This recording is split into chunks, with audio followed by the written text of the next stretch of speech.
I'm PAULA Robinson, and I'm the managing partner for the Bronzeville Community Development Partnership. We are, again, hosting Bronzeville International 5. We are filming today with CAN TV, so we appreciate them being here. I just wanted to acknowledge that. They have filmed every one of our summits, so we have a nice collection and appreciate having that archive. What we are doing today with Bronzeville International 5, we've really broken the day up into 4 parts to try to give you a little bit more reporting out, a little bit more accountability as to what we've been doing in studio, as we say. And there's a new name on the back of your program. You see the name Urban Innovation Center. And for many years, we've been talking about the Bronzeville Community Development's Planning and Design Studios.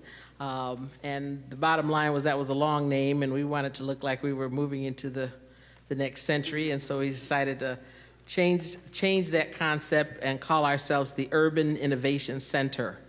And we have been operating, incubating new ideas on the IIT campus at the Tech Park, over with Blue 1647, as you heard, over in Pilsen. Still operating with our first incubator, which has really been doing a wonderful job sustaining itself, which was the Bronzeville Visitor Information Center. And one of our partners, the Black Metropolis Convention Tourism Council, runs that. Harold Lucas is standing right now. Harold, give us a wave, and we appreciate their help in helping to pull this summit together today. They compiled all of these conference bags with lots of goodies in them. And so today is really an information planning session. We see ourselves as the community's CDC, your Community Development Corporation. And so this is a mid-year meeting.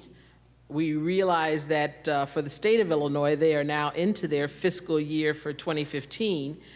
And one of the things that we talked about in our meeting briefing this morning is that in 2016, for the Great Migration Centennial, we are planning a year-long celebration.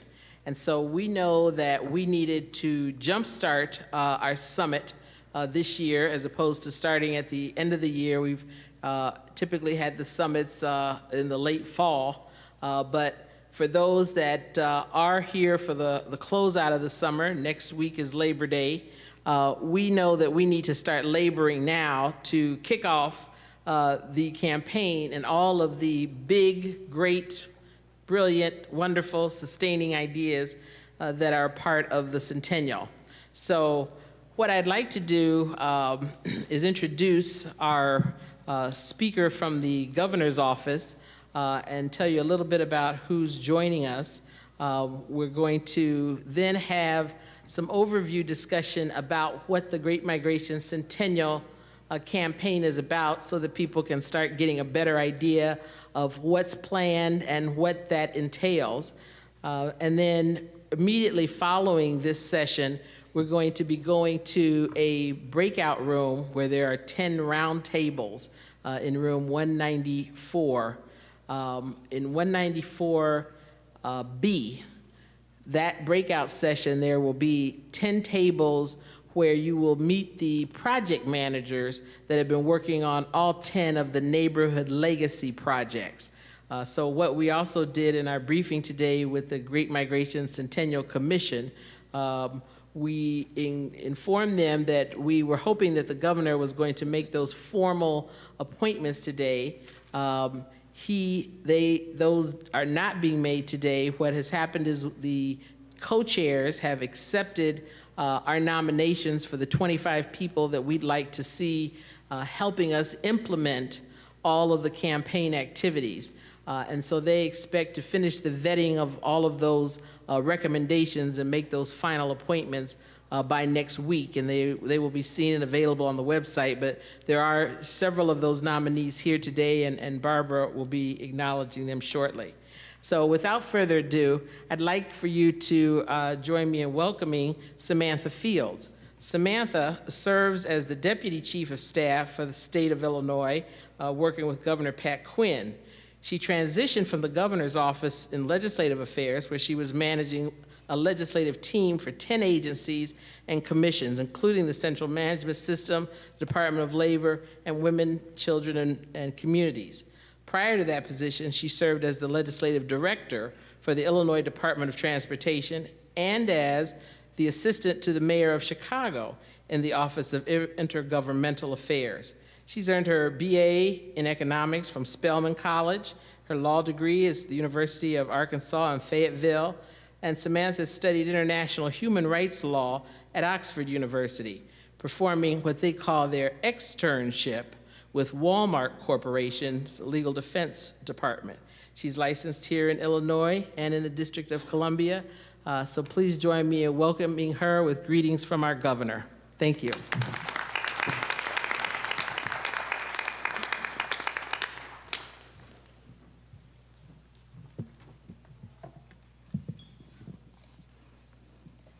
Good morning, and thank you for the introduction. Just as a recap of what Paula has already mentioned, the appointments are coming. So, and the governor looks forward to getting this work done so that we can highlight the good work in this area. So, on behalf of Governor Pat Quinn, I am here to celebrate the Bronzeville International Summit and the Great Migration Commemoration event. The Great Migration Centennial in 2016 is an opportunity to highlight and build upon the impacts of the African American community on the development of our city's culture, economy, politics, and history. From 1910 through 1920, Chicago's African American population skyrocketed by about 148%. Thousands of those who came from down south found a home here in Bronzeville, which dubbed this, and it's aptly named and reflected here, as the Black Metropolis. Many have forgotten, or we just don't see it highlighted anymore, that Bronzeville was the home of the first African American owned and operated bank, the Douglas National Bank. We were the birthplace, or Bronzeville was the birthplace for our first and only African American mayor, Harold Washington, and there were just so many other great things that were birthed out of Bronzeville. Now this neighborhood has volleyed economically since that time, but today, right now, the neighborhood is seeing major community-driven revitalization efforts to preserve the neighborhood's historic presence, and which is reflected here in this group today. That is why this is the most exciting event today. We have built tourist areas around some of our other famous Chicago citizens like Al Capone or Mrs. O'Leary's cow, but we have not built them around our people, our African American historical figures. And so this is why this is such an extraordinary process that we're commencing upon today, because we are building legacies and furthering the history around extraordinary African Americans in this community. And this is the opportunity to do so, which is why Governor Quinn has been committed to these efforts in this project, and not even a project, but this movement, since he has served as a lieutenant governor years ago. It is important for the state to secure the congressional designation for the Black Metropolis National Heritage Area, which I think this is part of the charge of this event and summit. It is important for the state to capture those extra tourism dollars because of the Bronzeville development. Just in 2013, Illinois had its third consecutive record-breaking year for tourism by welcoming 105.7 million visitors. And there's no reason why Bronzeville couldn't benefit from not only those tax dollars and spending and the money from those kind of tourism dollars, which I think is another charge of the commission. It is important for the state to create jobs in this area and to build a strong technology, transportation, and economic infrastructure. And it is important for the state to create a new promise, which is a line I stole from your vote, Paula, around the area which is rich with cultural history and a legacy of strong and resilient people. And if I can digress just shortly from one of the speakers earlier who was talking about what I would like to just summarize is investing in human infrastructure. That is something certainly that the governor is adamant about doing, making sure that, I think the discussion was around Ken mentioning technology and not necessarily being in the right place at the right time, for lack of a better term. And what we'd like to do and what the governor's administration is doing is trying to make sure that we start steering dollars and upgrading the school systems early so that those in elementary school have those exposures to some of those curriculums. So by the time the jobs come to the neighborhood, everyone has the capacity to take advantage of some of those opportunities. And we'd like to do that facing unions and other things as well, because I heard discussions about workforce. We want to make sure that people have the capacity to take care of some of those jobs or take advantage of some of those jobs that come to this neighborhood. So the governor wants to send his kudos to your champions like Paula Robinson, Harold Lucas, I think we heard, and Barbara and others, and certainly cannot wait to be a partner and looks forward to being a partner in this project, in this movement, and helping to advance some of the missions and goals of this summit.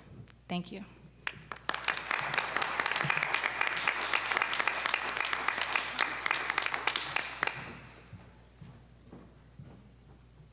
Good morning. My name is Barbara Kenzie, and I am the marketing manager for the Great Migration Centennial Commemoration. I'm also the president and CEO of Kenzie Communications, and I'm glad to be here this morning. Samantha used the word movement, and it just felt right, because that's really the reason why we're here today, this morning. We want to talk about the Great Migration Centennial Commemoration, which was the Great Migration was the greatest movement of the largest number of people from one point in the country to another point. Between 1916 and 1970, 7 million African Americans left the South because of oppression and because they were seeking greater opportunities and came to all points north. Chicago was the beneficiary of 500,000, actually a little over 500,000 of those people. So we're really excited to be here today to talk about launching, to actually officially launch the Great Migration Centennial Celebration. It's going to be a year-long, statewide celebration of the contributions of African Americans to this city, to the state. The transformation that occurred because of the movement of African Americans has really been phenomenal. We've not only impacted the music and the food and the culture in general. So that's what this is all about, and we're really excited about it. Paula mentioned that it has been legislated by the governor's office, and Samantha mentioned that too.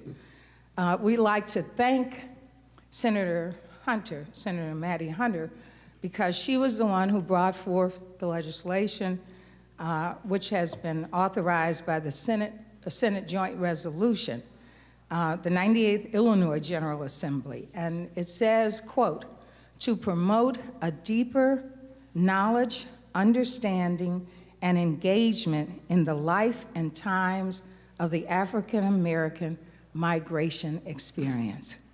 So in line with that, we are planning a bunch of good stuff.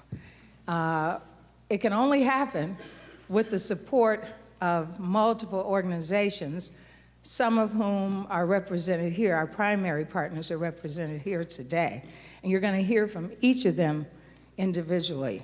Unfortunately, Dr. Christopher Reed, who was scheduled to be on the panel, had to leave because he had a previous engagement. But I would like to mention that Dr. Reed, who has been a longtime partner of the Black Metropolis project, that he has, let me read here.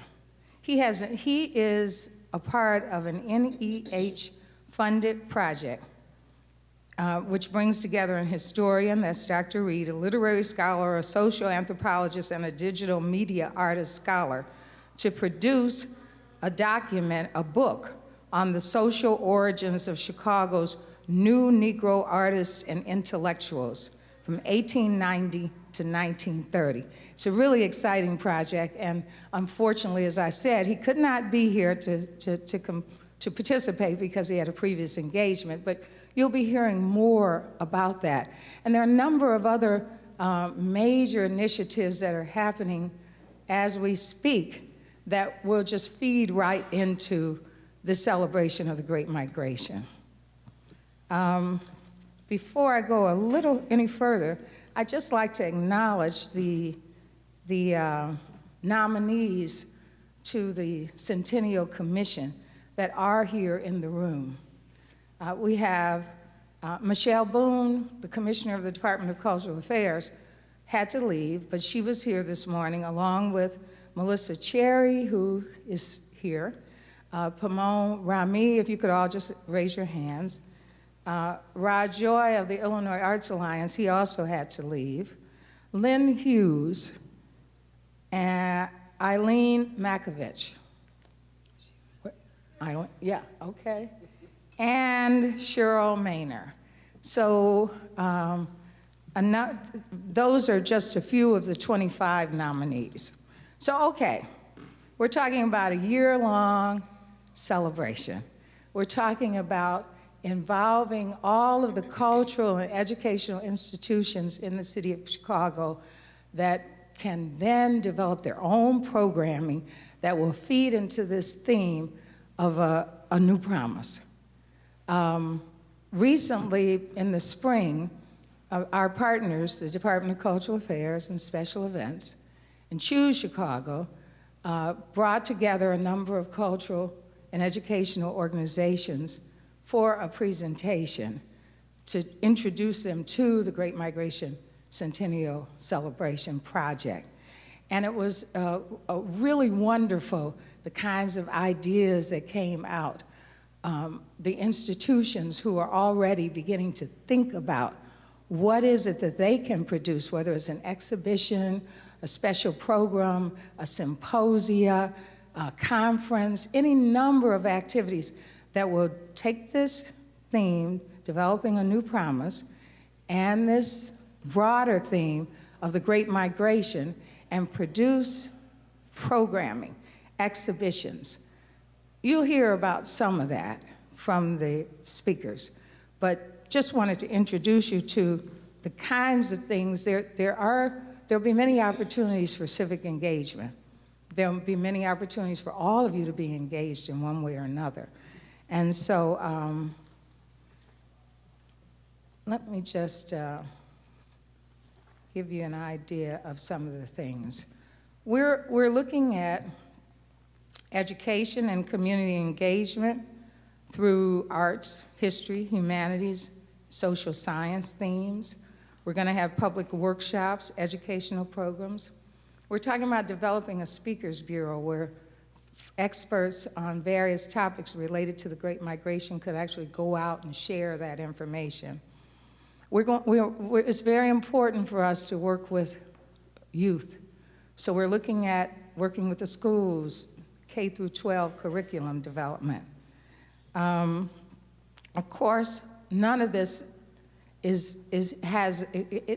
can only have a tremendous impact in working with tourism, and we're looking at Melissa will be able to provide a little more information about the kinds of things that can be done that can help support economic development in the community.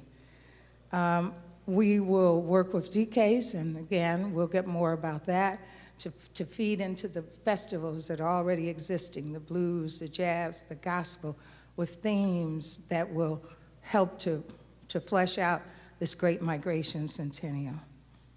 So I think that probably kind of covers it for me. I I think that kind of gives you a good overview, but of course you can ask questions later, which will give you more information. But I do want to mention that this year-long celebration is presented by the Great Migration Centennial Commission, the Black Metropolis National Heritage Area Steering Committee, the Department of Cultural Affairs and Special Events, and Choose Chicago, working in cooperation with Chicago's cultural, educational, and civic organizations. So at this point, I think I should introduce our panel. And each of them will be able to talk specifically about some of the ideas that are floating around in their heads. So, to my right, the first person here is Sandra Bivens, and Sandra is the Executive Director of the 51st Street Business Association, and she's also the manager of SSA number 52. And she's going to talk about neighborhood tourism, specifically the kinds of activities that she has been engaged in to support this new promise. Next to her is Melissa Cherry, who is the Vice President of Neighborhood Tourism for Choose Chicago. To her right is... Sorry, I am pinch hitting for Commissioner Michelle Boone today in the spirit of our Little League World Series. Yeah, right? Our hometown heroes. I'm Julie Burrows. I'm the Director of Cultural Planning at the Department of Cultural Affairs and Special Events. Yes. So, without further ado, we shall begin.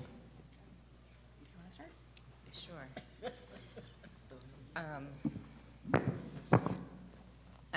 Choose Chicago is excited to be here to support the Great Migration Centennial Celebration as an opportunity to drive visitation to Chicago, which is our #1 priority. For those that don't know, Choose Chicago was formed in July 2012 under Mayor Emanuel, reorganizing tourism in the city, and we are officially charged on behalf of the city to drive visitation for both business and leisure travelers with the goals of looking at 55 million visitors by 2020. Specifically my area, which is cultural tourism in neighborhoods, we're very focused on the cultural assets that are in the city, not just institutions, but also communities. So this really provides an opportunity to utilize our neighborhoods as a way to drive visitation, not just for one visitor, but for repeat visitation, which is where you'll start to see how those dollars come in and outside of downtown, which is also part of our strategic push in the cultural tourism division. Cultural tourism also has, I would say, a very close relationship working with the Department of Cultural Affairs and Special Events. We are leading the charge on the 8th priority of the cultural plan, which is about positioning Chicago as a global cultural destination. So a lot of what we talk about today and what we do on a weekly basis, specifically directly with Julie Burrows here, is really opportunities like this. And so we are happy to be at the table.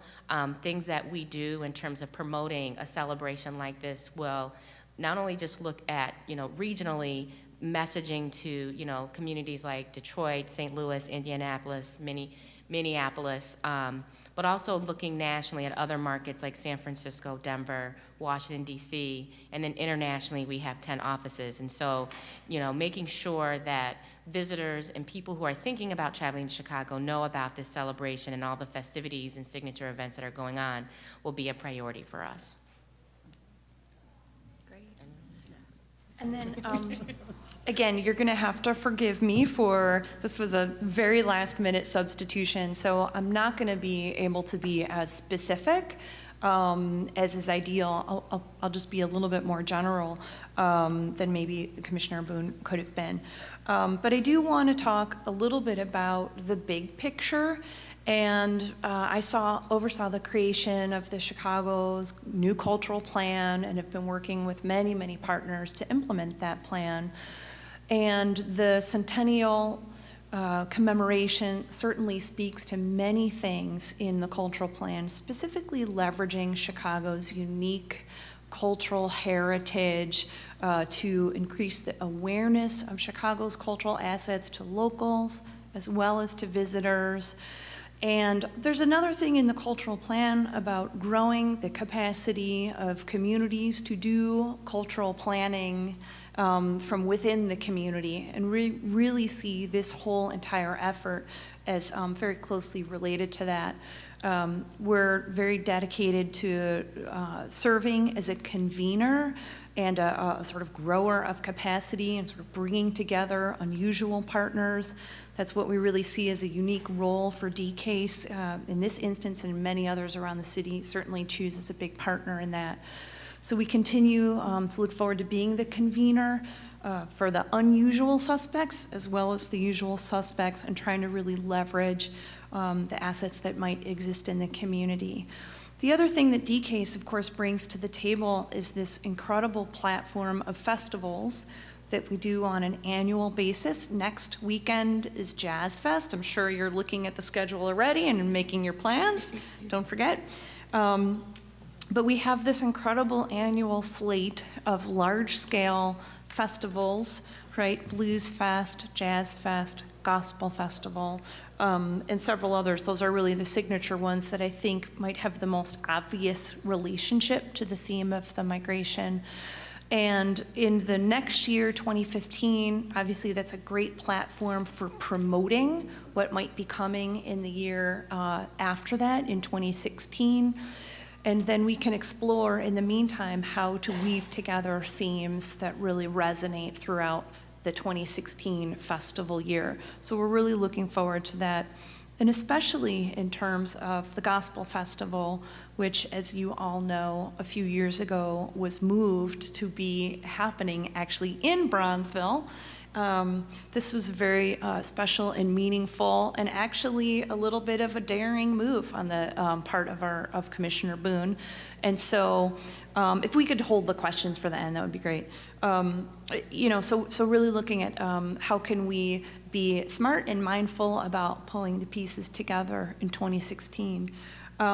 We also do have, for next year, I actually wanted to ask my colleague, Daniel Schulman, we do have a major exhibition happening in the Cultural Center of the work of Archibald Motley.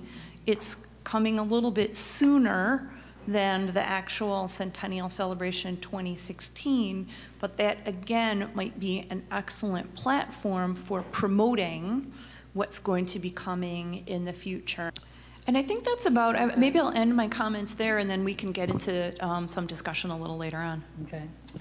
Well, like the rest of you, we've known for a long time that for well over 20 years, the city has invested in tourism downtown, more so than any place else. And it has grown, and we've always known that Chicago was supposed to be a tourist destination.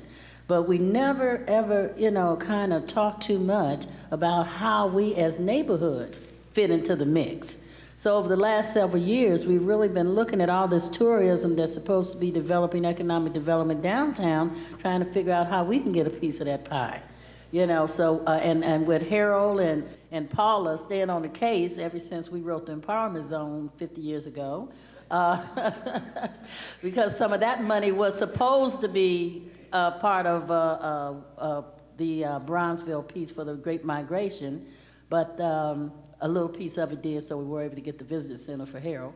But the point is that we've been trying to figure out how do we get some of these dollars, So through our own planning, and we've been working with the state, the city, and the federal government, getting some money here, there, and everywhere to try to do our own pieces of planning over the years.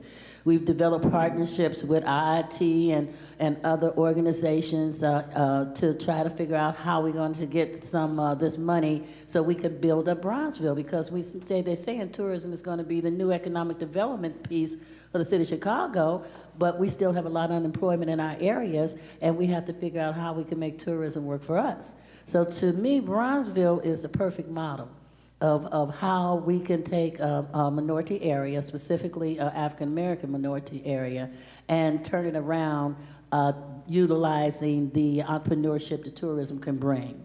So the city put out a neighborhood tourism grant, which myself, the 51st Street Business Association, and my other partners, the Bronzeville Retail Initiative, QCDC, and all of us agreed that we would go after and get that money so that we can actually do some planning with our businesses and our community around tourism. So out of, I think it was like 30-something grants, they picked 4, and we were one of the 4, right? And they told, they got Melissa from Choose Chicago working with us, you know, which is a good piece. So we did our first planning piece on this Tuesday, actually. And we were looking at the strengths and the weaknesses of our neighborhoods. And then we were talking about how we take those weaknesses, such as the crime or the lack of collaboration or the lack of partnerships and things like that, and turn them around so that they can be opportunities for us to actually change our communities into an area where we can bring tourism from all over the world into the Bronzeville area. Because oftentimes we hear, oh, well, you know, that's not kind of the community that you want to go to, because based on the news, every time you walk down the street, somebody's shooting at you, and we know that's not true.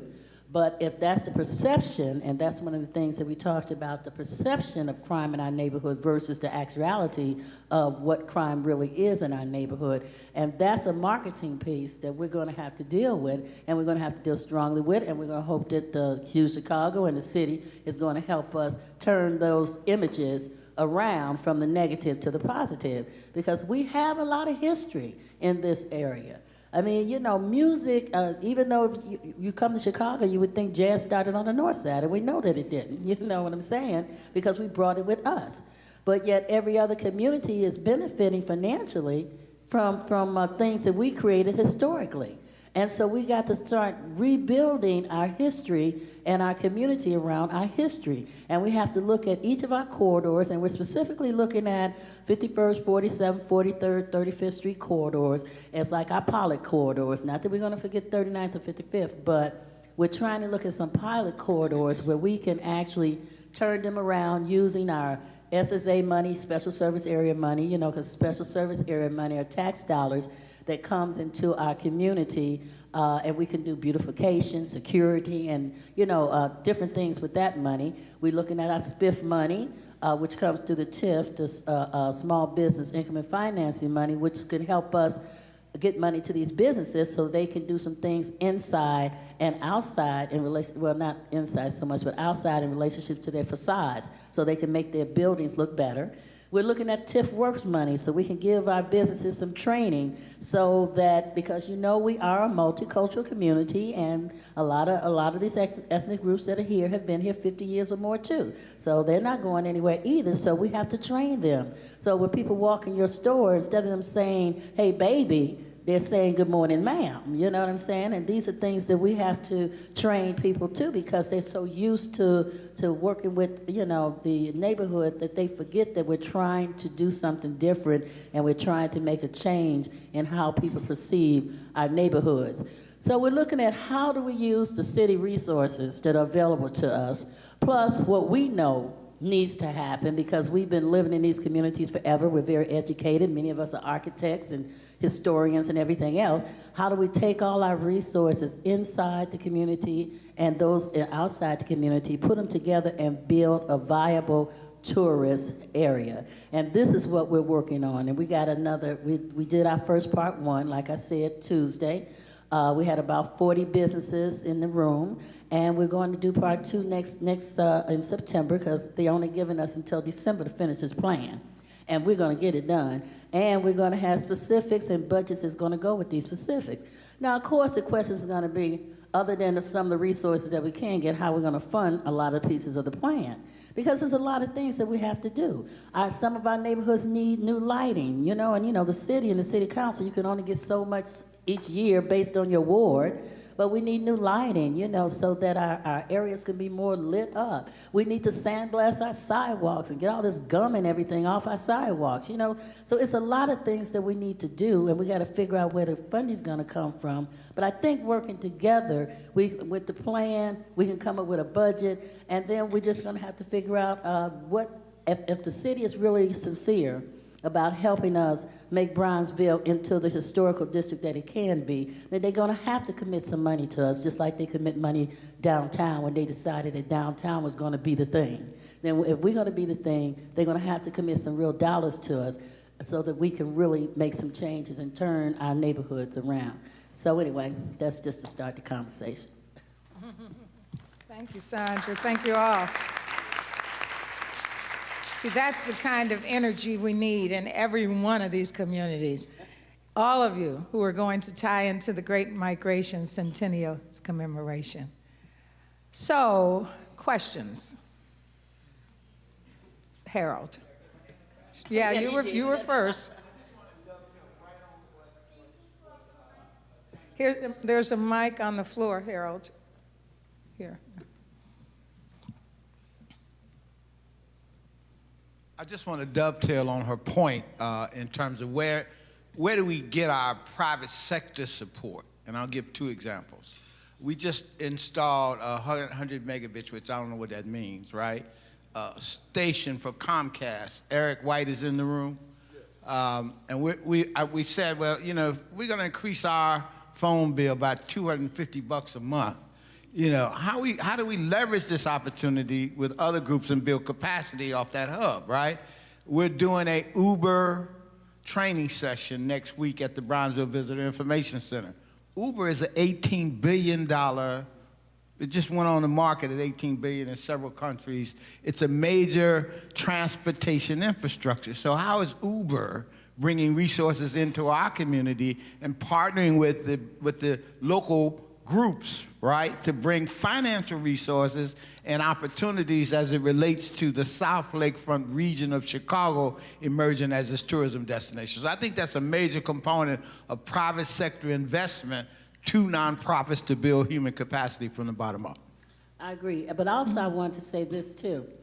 It's important that we have private sector support come into community, but we also have to remember we can't take so much private sector support coming in that we're not working on our entrepreneurial spirits that we already have here, such as our cottage industries that we have been trying to work with so that they can emerge. Just a couple of weeks ago, working with BRI and IIT, we did a pop-up where we had four new businesses that have been cottage industries actually working in one space. And we're trying to grow these businesses so that they can take up some of these vacant storefronts that we have here in our different corridors. So I agree that the private industry is going to be a big thing, but it has to be a balance, and I keep saying this. We can't just bring all new businesses in, but not developing any of the businesses here. Absolutely. Yeah, right, financial support. And when businesses like that come in, we need to be having funds that they can contribute to so they can help us develop new and emerging African-American businesses. So it's like I said, it always got to be a balance with how we do these things to make these programs work. Mm-hmm. Good morning. Lennox Jackson is my name. I think about the conversation and back to the big picture discussion. I think about a couple of details. We've got 16 months before January 1st, 2016. We've got 4 months remaining in this year, 12 months next year. We've got a mayoral election coming up, which puts brakes on a lot of different things. We've got a budget planning process, I would imagine, that has started with the city or is about to start. Mm-hmm. And I'm just wondering how our centennial campaign gets quantified by way of buckets, dollar buckets, so that we know that now X numbers of dollars are being allocated to at least get some of what we're seeking accomplished. Because if we wait until after the mayoral election, for example, we may be in big trouble in terms of driving forward with the campaign for it to be impactful, meaningful, and sustainable. Mm-hmm. And so I'm just wondering if DKs can speak to just the general sense of moving forward with a discussion to Harold's point. Where's the mayor on this? Where's the mayor on this? Where is it on the priority list? Where is it in the discussion around budget? Right, so I don't have an answer to where the mayor is on this, unfortunately. But we can maybe get back to you guys Yes. and get more specific. Just in terms of our budget process, we do year-to-year budgeting. Nothing carries over. Nothing is budgeted in a multi-year way unless it's capital. DCASE has no capital funds. We just have operating funds.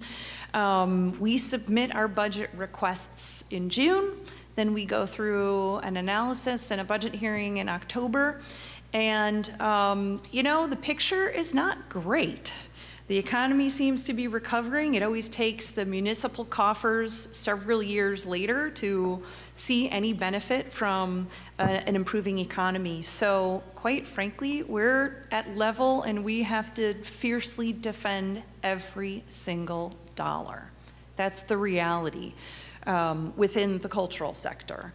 And so I think what's really important here is to emphasize how important it is to have a variety of funding sources, you know, individual funders, foundations, corporate, institutional partners, public sector. When you have a diversity of funding sources, you can account for how that might waver, right? Everybody has their different criteria. I think what's really exciting with the tourism plans is we like to claim that as an outcome of the cultural planning process where we reached across many silos within city government, and BACP is a big new partner for DCASE. And the tourism plans were a result of ideas generated during the cultural plan process. Those are new dollars being spent in neighborhoods on tourism planning that never happened before. We're really excited. This was a small year, just four grants, but we're excited about the potential, and particularly in the cultural arena, we're looking around at new partners and how can we leverage the budgets of agencies that frankly have much, much bigger budgets than cultural affairs has. So it's a very mixed bag, to tell you the truth. Yeah. Yes. It's a point I share, and I think it's a critical path issue. And that is, who's going to run point? The governor's office, the mayor's office, with the feds, to coalesce, tap into those funding sources sooner rather than later. Yeah. Paula can't do it. She can't do it. No. We need someone who's going to be our corporate/public angel, right? To help advance these talks now. Yes. Otherwise, we're going to run into problems. Well, we have identified potential sources. And we've also identified potential people who can help us do that. You know, we're not able to mention them by name right now. But we also, you're absolutely right. We're depending on the support of these major governmental bodies. We're depending on them to help us raise money. There's just no question about it. It's the potential impact of this project on tourism, for example. I mean, I can see trains coming from destinations all over the country, people who've made that trek, that migratory trek, coming into the city, staying in those hotels, eating in those restaurants, and having a tremendous economic impact on this city. So I think it behooves our partners to support this effort financially. Yeah. I think we're very well supported by DCASE and Cultural Affairs, all right? Choose Chicago. But the deeper question is, who's holding Navy Pier Inc. accountable to public funds that they're setting aside as if they have a private corporation, right? They just formed that partnership, right? They're drawing millions of dollars. Tim Degnan and the boys are still being empowered. Yeah. How can we open up that process so it's not just concentrated on controlling the commerce of Navy Pier, Inc., right? But the broader neighborhood development. They need to be sharing those resources, and that process needs to open up beyond Andrea Zott, Terry Peterson, what's the other guy's name? Kurt Summers, right? The people who are on that committee who signed off on that deal. That's a bad deal. Look, just like the cameras and the other things that they're doing. They privatized tourism, and it didn't get a lot of press coverage because that's how you take care of the old boy neighborhood. We need to bust all that up and make it more open and inclusive. You know, Harold, I totally agree with you on that too, because we know that downtown is the key area, and they've been saying it forever, so we get it. But Chicago don't stop downtown, you know? It stretches north, south, and west, you know, and even east as far as the lake. And that even though it is, some of the areas aren't the prime areas that everybody think about, if you say you want to change the climate of jobs in the city of Chicago, for instance, and tourism is going to be the key thing that's going to make this happen.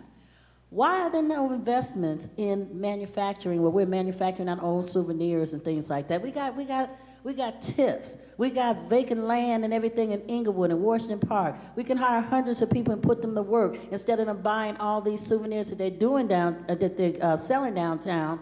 They're shipping them in from other cities, other countries, and everything else. Who's looking at how these dollars are coming? The dollars are being spent on tourism, and where they're being spent, and how we can keep more of these dollars here at home, putting our own people to work. I don't see that happening at all. Well, Paula? If that was the last question, I'm not sure. Yeah, we're getting to the last, but I thought you might want to say a few words before we wrap up. We've got Senator Trotter's coming in. Ah, good.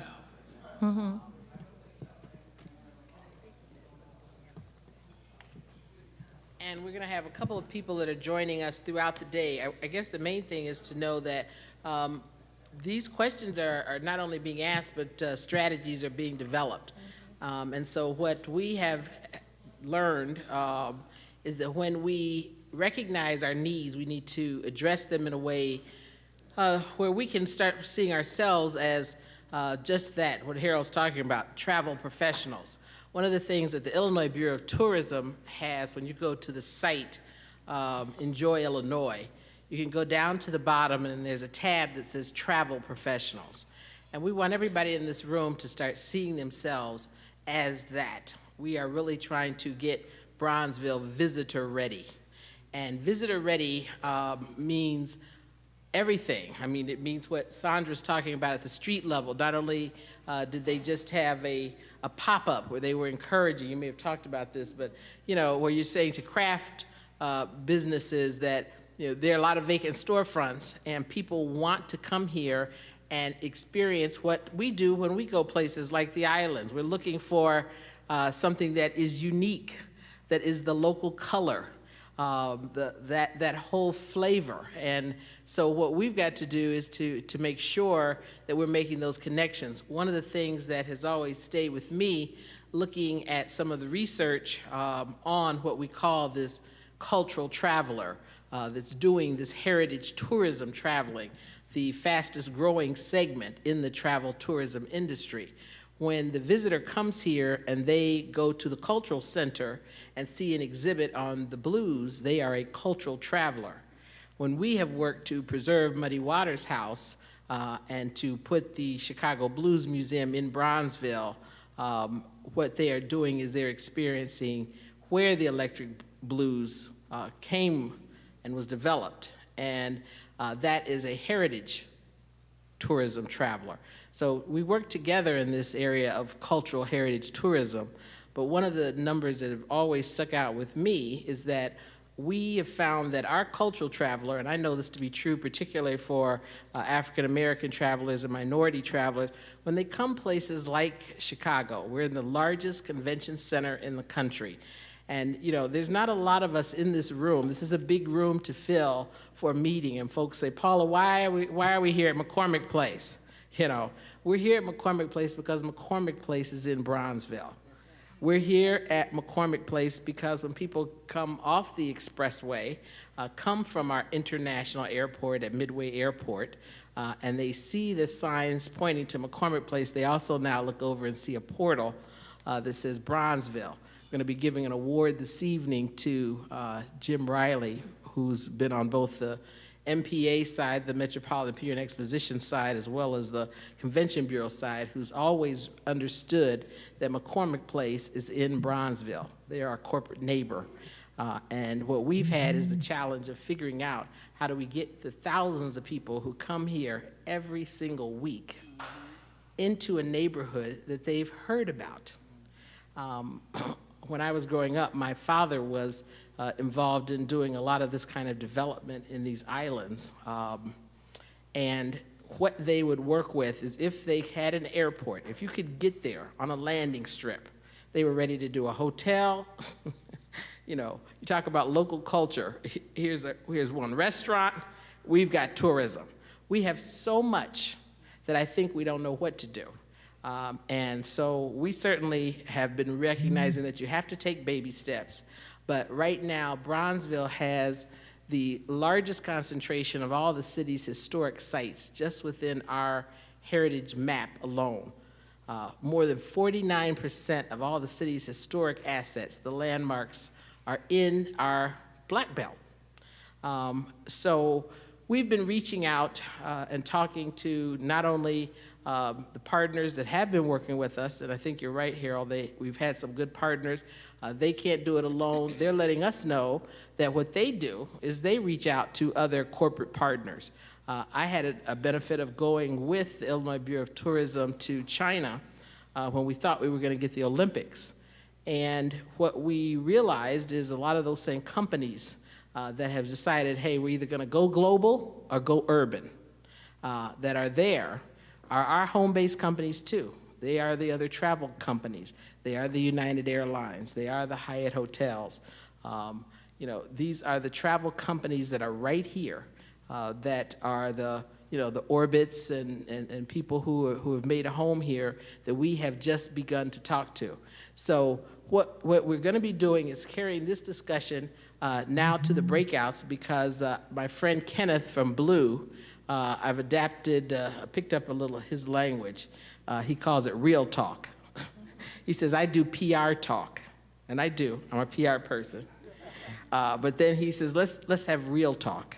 So we're going to be doing some real talk in the breakout session. But I do want to acknowledge one thing, and that is we've started laying some of that infrastructure.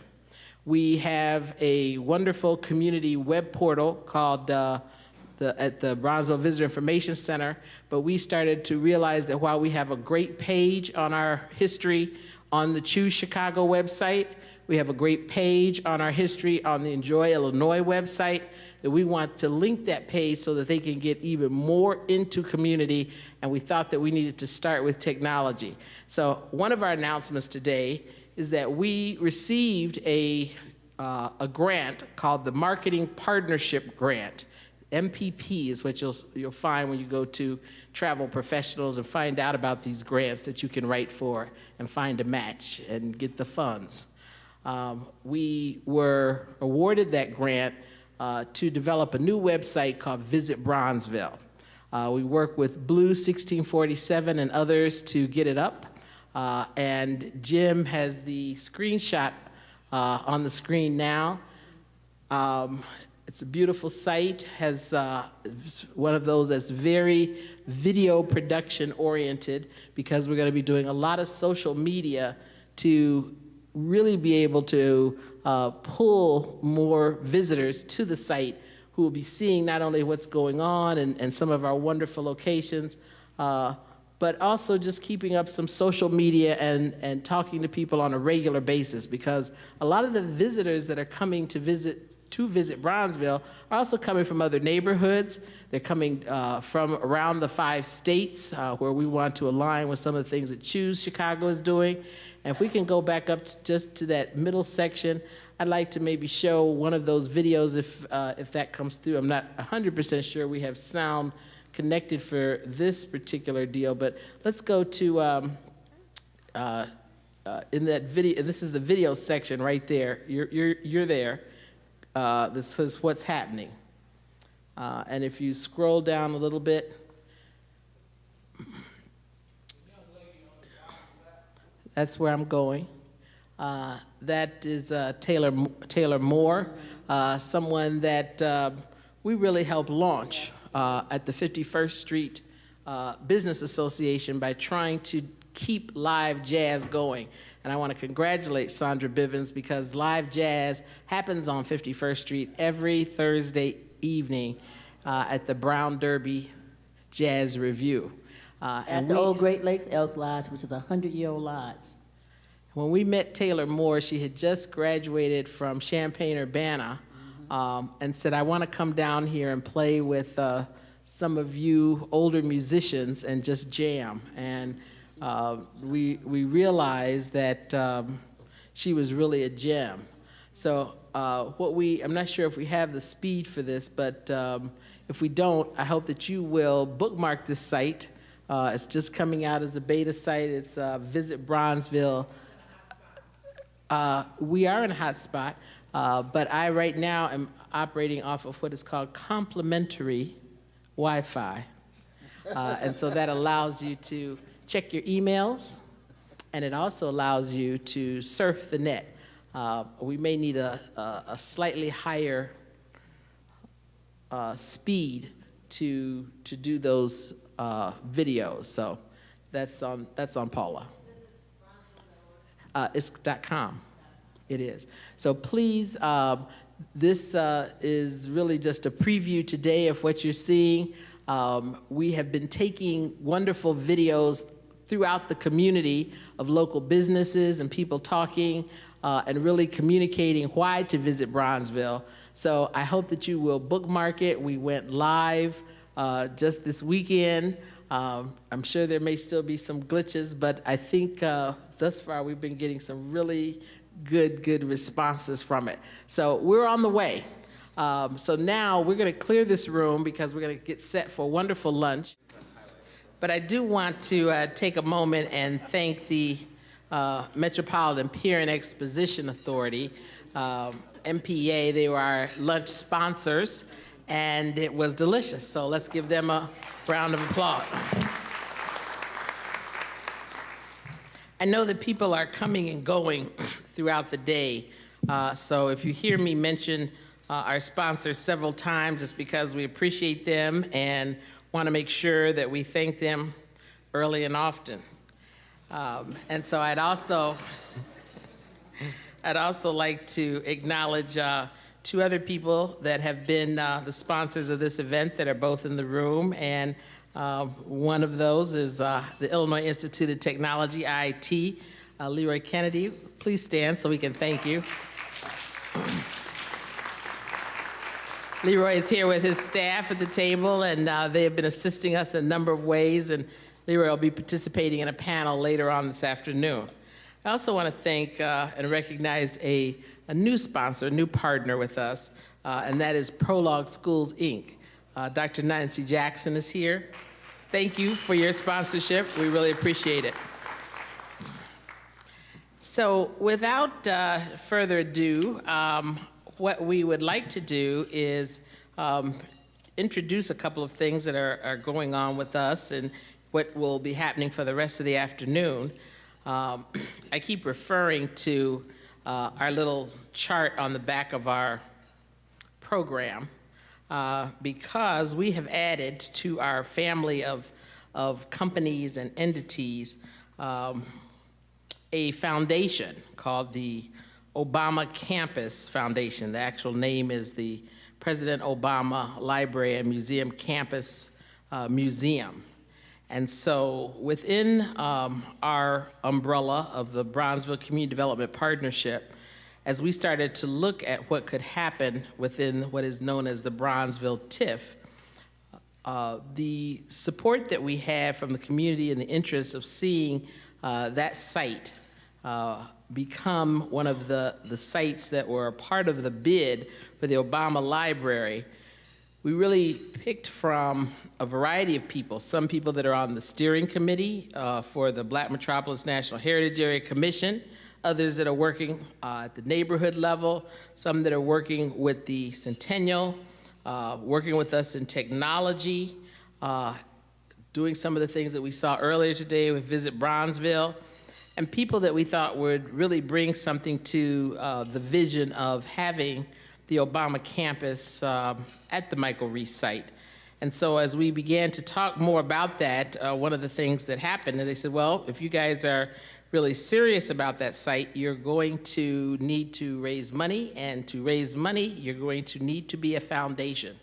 And so we are now also we are a foundation, and I have several of the people who have stepped up to that recent challenge, so it's sort of a new joy into our family, not necessarily new members, but I wanted to just ask the board members that are here from the Obama Campus Foundation. Our new president, Jackie Grimshaw, is here, and I see a few others. If you guys would just stand so we could acknowledge your leadership. Thank you. Monica Chatta, Back Table IT, Lennox Jackson. So I appreciate your leadership in allowing us to step up to that opportunity. So one of the things that one of the board members said is we've got a lot of parts and pieces. We need to get a new organizational chart that sort of helps people see where we're at. It's in your head, but it's really confusing. And one of the things that I like to say is that we are really on plan. When we were involved with the city 20 years ago, I think, Yvette, on Mid-South Planning and Development Commission, we identified that there were 4 major assets in this community that we should look at to develop around, see the glass half full. Those assets were first the built environment, just the wonderful architecture and all that's there. The second was this fabulous transportation, key to tourism. Can you get there? Yes. We are really blessed with not only all of the transit lines, but the fact that between the Dan Ryan and the Lakeshore Drive or whatever, you can definitely get here. But more importantly, is there something to see? And as we've talked about before, we have more than 49% of the city's historic assets just within the Black Belt boundaries alone. And so those 4 areas compiled with what we thought was a very important capital that we've talked about quite a bit today is human capital. And the fact that in terms of the Great Migration, people came here to work. Work has disappeared. We are looking at the Urban Innovation Center to be a part of those solutions. We had a breakout today about social innovation. We are going to be talking even more about what that means, meaning that when we see problems, when we see opportunities, and that we need to be developing new businesses and new opportunities around solving and creating sustainable solutions. So that in a nutshell is really what the Bronzeville Community Development Partnership is all about. We're an economic development agency versus doing housing specifically or doing social service delivery. We're really focused on economic development solutions and really depend on a lot of partners to carry that out. So one of the other things that has happened with this is, I think the last time we met, we talked a little bit about where we were with an overall opportunity of creating the Black Metropolis National Heritage Area. That is still on par. Everyone has told me it is not a sprint. It is a marathon, which is hard to do sometimes. But I also wanted to acknowledge one of our colleagues in the National Heritage Alliance who's here today. Anna, would you stand, please? Anna Koval from the the Canal Corridor. For those of you who don't know, the Illinois Canal Corridor was the very first National Heritage Area. There are 49 of them now. Their commission sunset and was recommissioned. And it was very important for the other National Heritage Areas to see that happen because it underscored that there is truly an economic impact with National Heritage Areas. There's certainly education and conservation and all of the things that we've been talking about today. But part of a National Heritage Area is economic development. And so I think that it was a good indication that you guys have demonstrated that heritage areas work. And so that's a part of our goal. We appreciate the leadership that you've shared. Anna has some brochures out for their annual event, their Congress that they do, and some opportunities for us to learn from them. Earlier today, Eileen Makovich was here from the Abraham Lincoln Library, but that is also the second National Heritage Area in the state of Illinois, which is the Looking for Lincoln Coalition. And so you may have heard about this in some of the interviews we've done. The reason that the President Obama Library Foundation opportunity was on our radar so early on was that we were in Springfield when the president was identifying the Lincoln Capitol, and if you remember when he first announced and accepted, he did several things about Abraham Lincoln and was there in Springfield. And at that time, some of our colleagues for the Abraham Lincoln Heritage Area first said to us, well, you guys are going to get a presidential library and museum too. And we said, oh, you're right. And so that's been something that has been on our radar. I think that in past summits, we have been talking about things like the Olympics and how that was going to put us on the map with international tourism. Very proud that there was an Urban Innovation Center that was thinking all along, what if we don't get the Olympics? What is this wave that we're going to ride? And Plan B was to say, still make it Chicago in 2016. And that's what the Great Migration Centennial is. And so that's how that legislation was introduced and has now been passed. And so we are staying right with it. We are very much on plan in terms of our 4 focus areas. When these opportunities are presented, like the bid for the Obama Library, there's a group of people who gather, the partners. We have 8 partners. You've heard us talk about IT and Center for Neighborhood Technology, Black Metropolis, Convention Tourism Council. These partners gather and basically say, is this a fit for us in terms of economic development strategies? And the decision to look at a bid for the President Obama Library was one where we felt strongly that this is a continuum of our history and culture, and that part of our themes around the heritage area is not only that the migration occurred, but all of the innovation and all of the things that happened in terms of making this city within a city, this Black metropolis, this Mecca that we call the Black Belt. And so we think that the president's story is our story as well. We think that it would be something that would certainly help sustain our efforts, but more importantly, we'll be talking later this afternoon about what that could mean for us more creatively. And I think that we really want to focus even more on innovation. So that's the theme of this summit, Innovation Metropolis. If you say, where is that? The answer for us is you're in it. You're in it right now.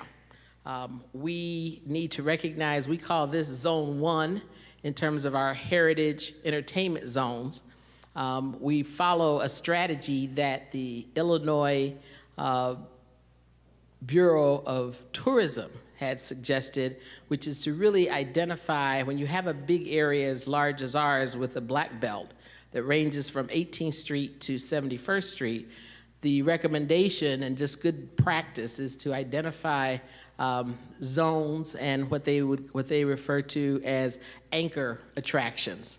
And certainly we're sitting in one, but we also see this, as my friends from Blue Incubator talk about, this is also our connectivity for the whole Midwest. The Lakeside Center is the largest internet carrier of internet servers in the country. We are getting ready to get a whole nother data server. The things that these companies need to come here and be attracted, we have. And our strategy has been to look at historic buildings and find adaptive reuses. In this particular case, we have an entertainment district called the Motor Row, Record Row district, where we know that we could attract that type of business that wants to be, quite frankly, not necessarily downtown, but to locate their businesses in areas where it's fun to come to Bronzeville, go to Chinatown, live in Bronzeville, live in the Prairie District, walk to the lakefront. That's a part of what we need to do to offer the talent. They call it the tech talent pipeline that comes from the down in Champaign-Urbana and then starts to travel out of Illinois to the east and west coast. So we got to put some silicone here in this prairie is, I guess, what we're saying. So those are all of the things that are happening right now in the Innovation Center. And Kenneth, I'm gonna put you on the spot, Kenneth Watkins from Blue again, because we were just talking about the number of meals that we are not dealing with today. But Hibernate is an accelerator program that we're working on with Blue. And this year, we have identified 3 projects that we're going to be focusing on in terms of use of technology, again, to solve those problems. And I just wanted to share that one with you because, or one of them, because I think it's really relevant. It's something that the founder at Blue had developed that's called, help me, Ken, Left for Good. And so it is a web application, or it's an app that allows these hospitality businesses that we're involved with, like McCormick Place, like the Hyatt, to know that right now we have a luncheon where there are X number of lunches plated, ready, that should be going somewhere. And so that app, Left for Good, would allow us to work within our network and make sure that those are going, whether it's to a mission, whether it's going to a home for battered women, but that there's a whole nother group of people that are going to be enjoying this kind of lunch that we have by dinner. And so I'm really excited about those kinds of things. And when people tell us, well, in order to do that, you would then have to have this, and this in infrastructure. And so we then turn to our group and say, what do we need to do to make that happen? So there's a lot of this type of design thinking, as I've learned from the folks at IT that we've been doing and need to do more of. So that is really my overview or address for us to say that we are on plan, we have expanded, we see how all of these things fit together. There are some things that we're really utilizing our historical blueprint to innovate. The other project that's a part of Hibernate 2 this fall is called Jitney Driver. That's going to be another app that allows us to deal with the fact that we have wonderful transportation, but we also have service gaps. We're building more stations and losing a lot of bus lines, and that's what we need for people to be able to still go and enjoy DuSable Museum, but stay in the community and also say, while I'm here, I'd like to experience Norm's Bistro, Fleetwood, other types of things that we're highlighting on the new website. So what we're hoping today is that this core group, again, we see this as sort of our corporation's mid-year sales meeting, that we understand what we're doing with brand Bronzeville. I've worked for these major companies, Kraft and McDonald's, and this is the time when this unit of business gets together with this unit of business, and they start sharing ideas. And one of the things that happens is, you all of a sudden stick some peanut butter next to chocolate and go, that tastes pretty good together. And so that's what we're hoping is happening as you sit next to each other. We're really just trying to facilitate this canvas, this picture that's being created. And it's not easy. My colleague Barbara and I, sometimes she says, Paula, I am just focusing on the centennial. I don't need to know all about the National Heritage Area. I say, okay. But it all fits together. And so I think more people are getting comfortable with that and really directing us. I am excited the most about what happened in the round tables, only because I came to say lunch and you guys were still talking. I see, and what has happened, with Senator Hunter and Representative Mayfield is they have basically said, you have got to put some meat on these bones and just decide what's going to happen. So anxious to learn more about that. So where we are today, as we are looking at the centennial, one of the big ideas that came from this is that there was an idea that talked about a milestone that took place, I think back in the 40s, called the Negro Exhibition. And it involved a whole art component. It was a major proposition, and one of the Black Metropolis's former board members, if I'm not mistaken, Harold, Truman Gibson Junior, I'm sorry, you're saying JR, I'm going. Truman Gibson Jr. Was one of the people, he's a former chairman of the Supreme Life Insurance Company, but also had a lot to do with orchestrating this Negro exhibition coming to Chicago. And so I started looking for information about World's Fairs and what we've done and what that could be. And I stumbled across a book that was called Negro Building.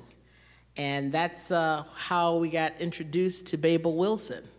And in talking with Ms. Wilson, not only did that was just a little Post-it note. I don't know if we knew at the time that we were going to be as involved in this presidential bid, because as you'll hear later, that has continued to evolve in terms of capacity building. But Ms. Wilson was on our radar screen because her book really focuses on the world of the world's fairs and museums that African Americans have been involved in.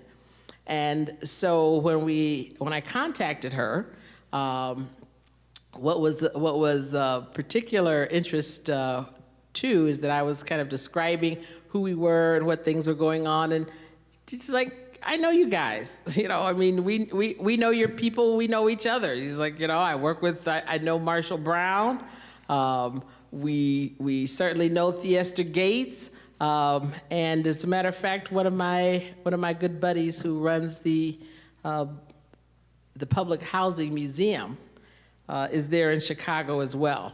So I knew that we would be able to give her a warm welcome. She'd like to make this session in the same vein of what we're doing, informational, interactive, and I've asked Todd Palmer to introduce her.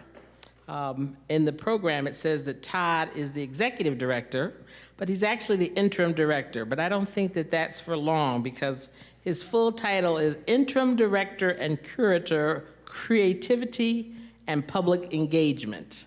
So I think we're going to be hearing a lot from him. We want to do more. We're very aware that at one point in just the recent past, Chicago had the highest concentration, and Bronzeville specifically, the highest concentration of public housing anywhere in the country. And we did not necessarily do a great job in figuring out the legacy of those residents who were not necessarily owners and stakeholders, but have certainly been a part of this shared history. So, Todd, we know we need to be engaging with you as well, but really appreciate you coming and doing the introduction for your colleague. Thank you.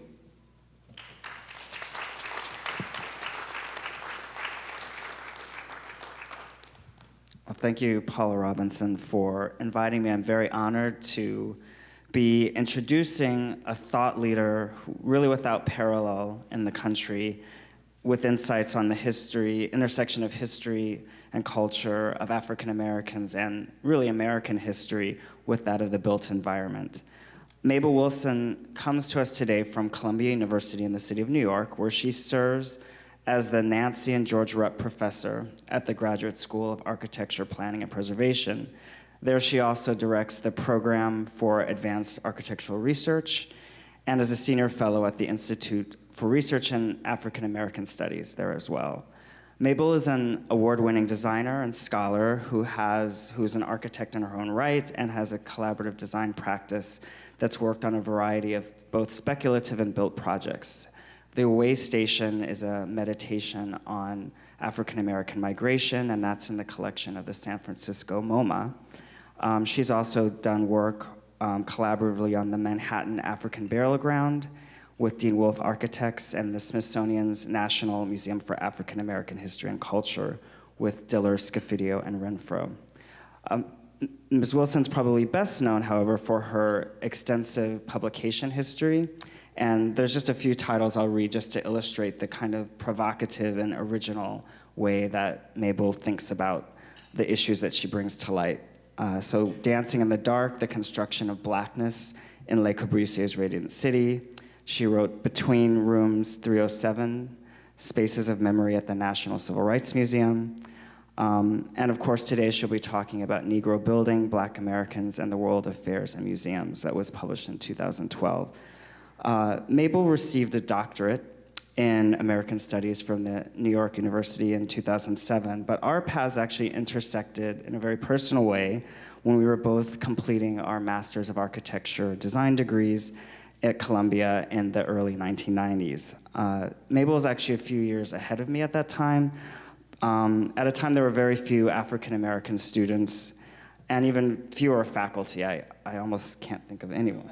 Zero, okay, so yeah, I thought I might have been missing someone. So, and she really impressed me with the kind of courageous way she brought race and identity into her work in the classroom, and really, while a student, was a mentor to me at that time.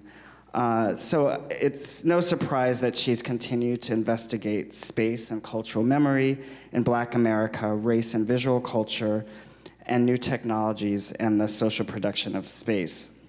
And while I don't expect there are many more African American students at Columbia University, although hopefully there are more. There are less. Oh, this is sad.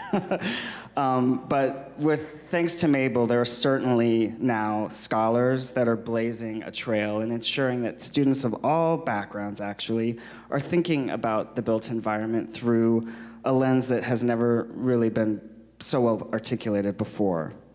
So like you, I'm eager to hear her share ideas. I've actually been involved since that time for 20 years in museum professional practice, exhibit design, and planning of cultural institutions across the country, some of which are actually featured in Mabel's works. So it's great always to have her critical insight, and I'm eager to hear her talk about Negro Building Black Americans, the World of Fairs and Museums, where she looks at how these spaces, including emancipation expositions and grassroots public museums, are relevant to the concerns that we're talking about in this room today, and many of you are obviously involved in, which are at the intersection of heritage, the present, and the future of our communities.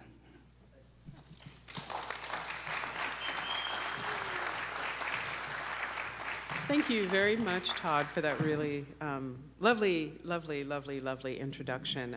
This is great. I mean, I'm glad you're the respondent because this has really been an ongoing, I wouldn't say 20, have we? No, we've known each other for over 20 years. Yeah. Conversation about these issues and have talked about, and I think we have collaborated on stuff. Yeah, and so it's really great to have you here and to be a respondent about these issues. And I just wanted to thank PAULA and also the Bronzeville International for the really gracious invitation to come here and talk about the book, because I spent actually a fair amount of time here in Chicago researching it. And Chicago probably is, I would say, of all the cities I write about, Atlanta, Philadelphia, New York, Detroit, I would say, yeah, Chicago is a city that appears in several of the chapters.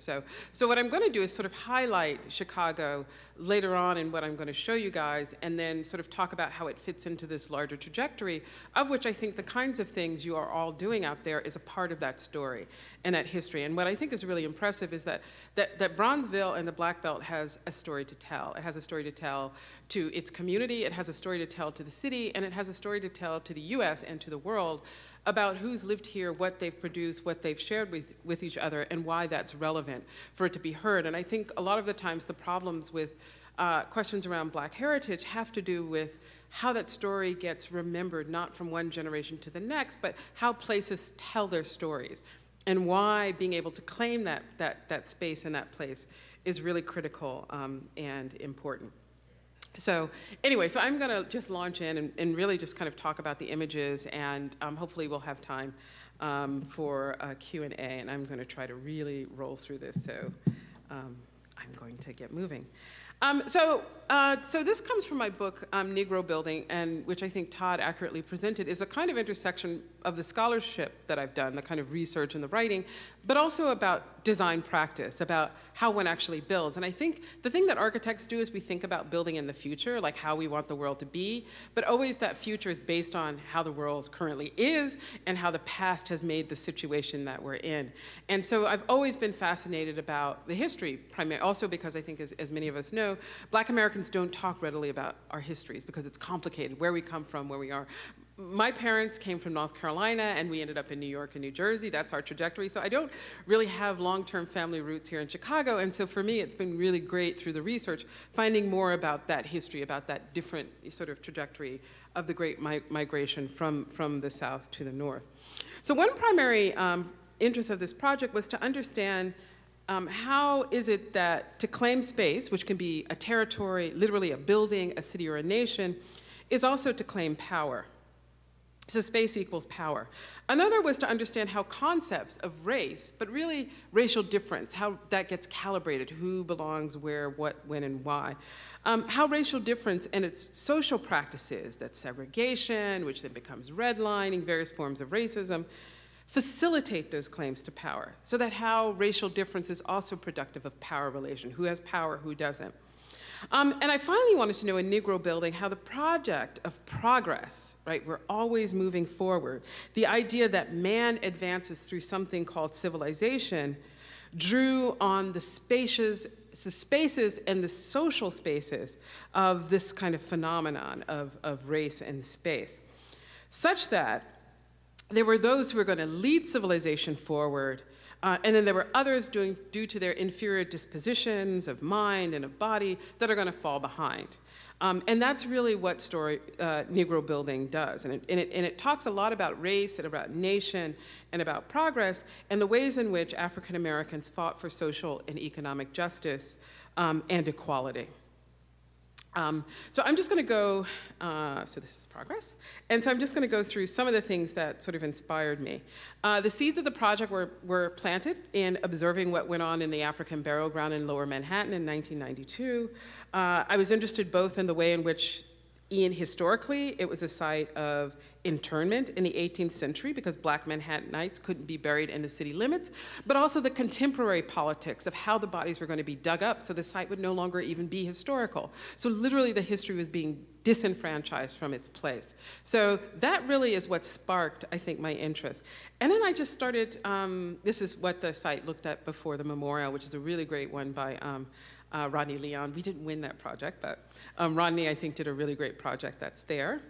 But I was also became really interested at the scale of the museums, the contemporary museums that were trying to tell the story of Birmingham, right? And the violent clashes that went on there in the 1960s, right?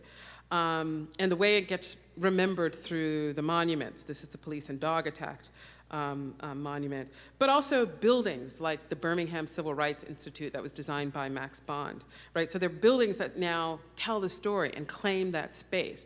And these are in public spaces that blacks couldn't claim in the 60s. So I wanted to know, what did that mean, that all of a sudden you can actually build in that territory, right? Claim that space, claim that power. But you could see this in the Lorraine Motel, which is a project that, Todd, you worked on that project, right, for Ralph Appelbaum? The second phase, right. And so this is the Lorraine Motel, and we all know, again, there's a memorial plaque that gets put there very early on, and then it becomes the National Civil Rights Museum. So this addition gets built onto that. And then that sort of tells the story of the civil rights. So I was really interested in that. But then we all know there are going to be new additions to that roster of museums. There are museums that are being built that have been built all around the country. And one of them will be the Smithsonian's new National Museum of African American History and Culture, which is due to open, I believe, in 2016. I think that's the new date. And it's a 300 square foot museum and research facility designed by architect David Adjaye and the late Max Bond and Phil Freelon. And so I think, it's really important. What does it mean? I mean, it was a long fight. It was a 100-year fight, basically, to get this built, or to have some presence in Washington, D.C. within that very sacred space of national identity and representation. So I was really curious about what preceded that, right? Were there things that happened before that? And so I had to think less about permanent buildings and think more about temporary buildings. And so two of the questions that came up were, what does it mean for Black Americans to claim a physical space in the nation's symbolic cultural landscape, so the physicality of built form and place? The other one, what does it mean for Black Americans to claim a symbolic space in the nation's historical consciousness? So how do we think, how do we remember? So there's the physical one, and then there's almost, you could say, the existential space of what the history actually means, and how does that make us Americans? So I wanted to understand kind of both those realms in the book. And so then I came across a Negro building. And my response was, Negro building? And I was literally like, really? Negro build? Is that what they called it? And so I started going, of course, through archives. And, you find this is the first one that was built in 1895 in Atlanta. And there's an amazing history about how this one came into being. Negro building. And there was another one, Nashville, 1897. And then we get another one, the South Carolina West Indian and Interstate Exposition in Charleston in 1901.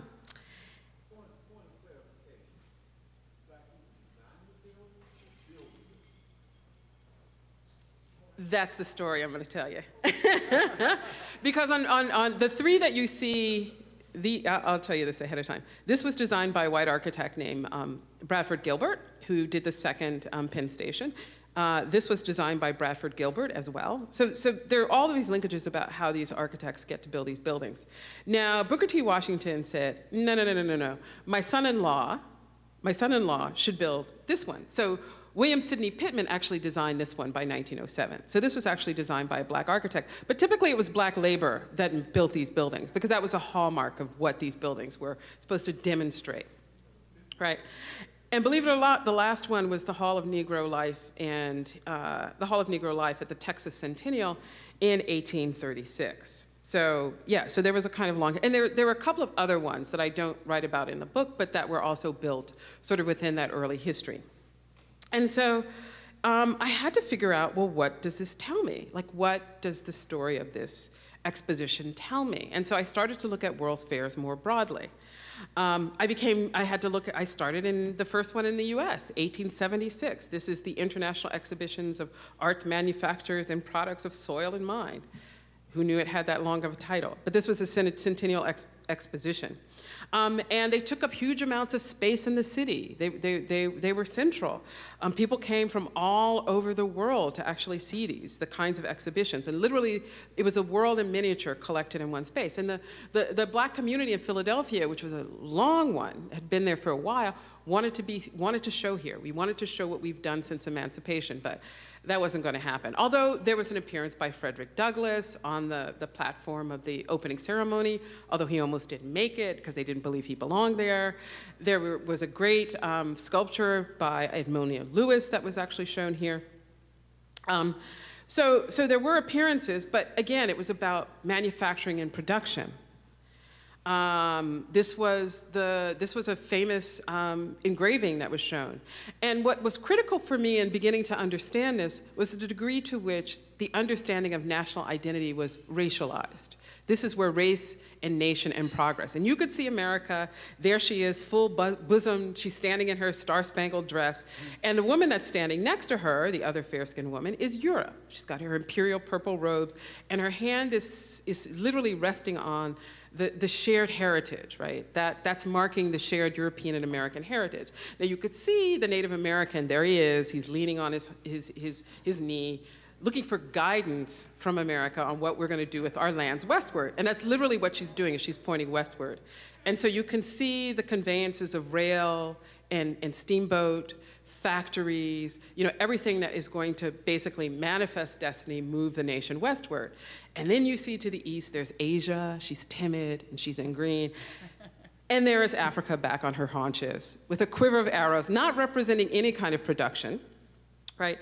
But yet, there she is, feminized. And so for me, this started to represent, the various races of mankind. And it began to show the placement of peoples of African descent as laborers, as workers, right? But here it is, and it's circulated in a magazine that went beyond the gates of the fair. And that was a very common narrative. I mean, we all know this is Chicago, the White City. But there was a protest launched by Ida B. Wells. I'm sure you all know this, right? The reason why the colored American is not at the World's Columbia Exposition.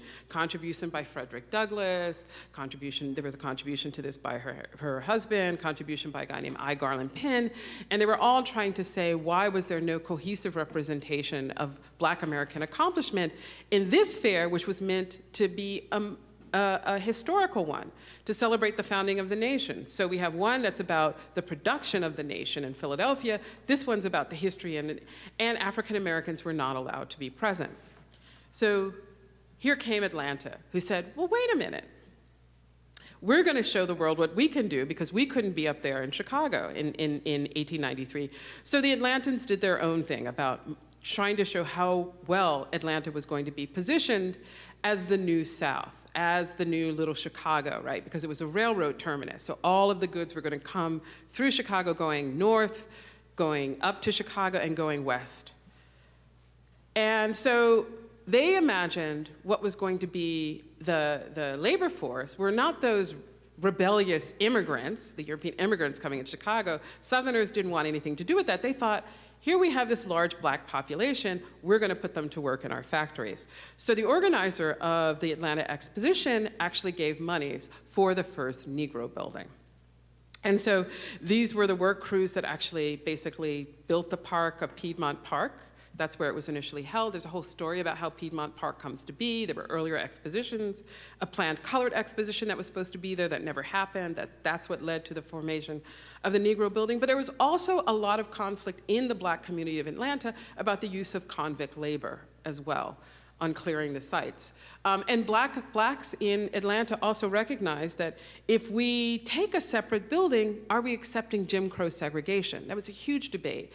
Some people believed, why can't we be in all of the other pavilions? You see, these are all of the pavilions that were represented. You had arts, you had manufacturers, you had mining. Why couldn't we have exhibits there? Why do we need to be segregated?